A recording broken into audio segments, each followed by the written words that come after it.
esperaba, de alguna manera esperaba de que hubiese concretado un poco más. Estamos en unos momentos en que la sociedad, medios de comunicación, hacen que el tema del ATC sea un tema diario. A diario buscamos información y vemos cómo hay preocupación, no solamente en Cataluña, sino que es un tema que está a la orden del día. Por ejemplo, hoy mismo el consejero de Medio Ambiente de la Comunidad de Extremadura ha dicho que está convencido que no se ubicará en Albalá. Lo he leído hace unos momentos en una información suya en relación a la interpretación que hacemos esta tarde. No hace ni 48 horas que un responsable político del PSOE, del Partido Socialista Obrero Español, de Castilla-La Mancha, ha dicho que tiene información privilegiada y que de ninguna manera se pondrá el ATC en Guadalajara. También vemos que hay movimientos también en la Comunidad de Valencia, en el País Valenciano.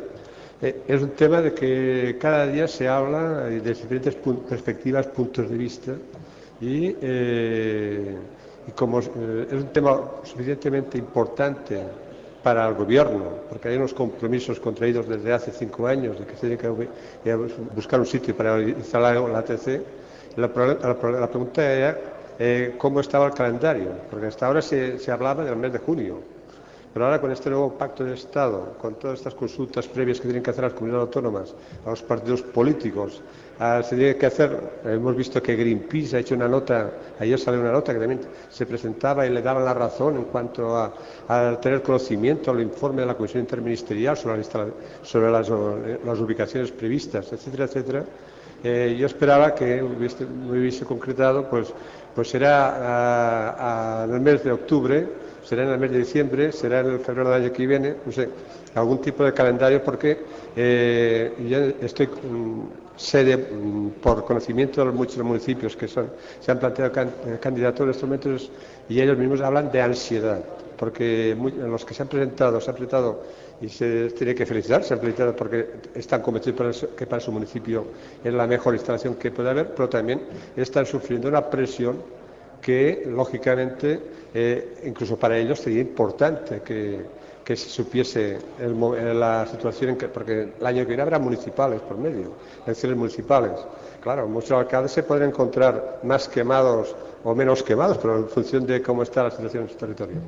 Y la otra pregunta, que no era pregunta, pero el hecho de que la MAC y los municipios de la zona MAC estaban esperando que para el pasado mes de junio se aprobase la orden ministerial nueva que se había planteado de cara a más recursos económicos dirigidos para la dinamización económica de las zonas nucleares. También era una pregunta que estaba un poco así puesta entre medio por el hecho de que yo creo que también es muy importante, porque estamos en una época de crisis. Uno de los motivos que lleva a la crisis es presentar candidaturas, y todo ayuda para que la inquietud sea general. Muchas gracias. Gracias, señor ministro. Tiene la palabra. Sí, muchas gracias, señor presidente. Señoría, la decisión del emplazamiento tiene una dimensión técnica.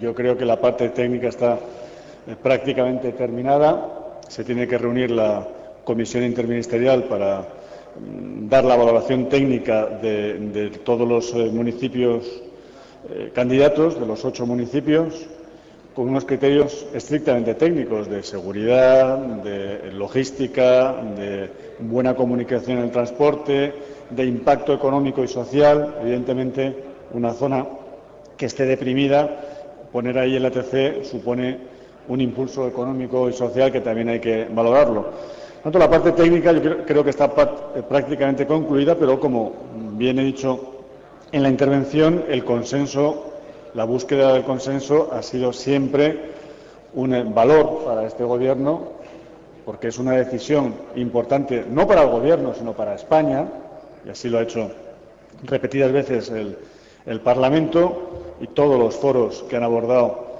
esta cuestión, y el Gobierno lo quiere hacer con el máximo consenso. Ahora tenemos una oportunidad que no abunda, de que el principal partido de la oposición se siente con nosotros para intentar un pacto energético que incluya también este tema, que es un tema difícil, es un tema espinoso, y queremos sumar al resto de las fuerzas políticas. Por lo tanto, yo creo que merece la pena un poco de tiempo si podemos conseguir este consenso al que damos valor. Su señoría habla de ansiedad. A mí me llega más la ansiedad de los que lo quieren que los que no lo quieren. Muchas gracias, señor presidente. Gracias. Pasamos al punto cuarto del orden del día. Dictámenes de comisión.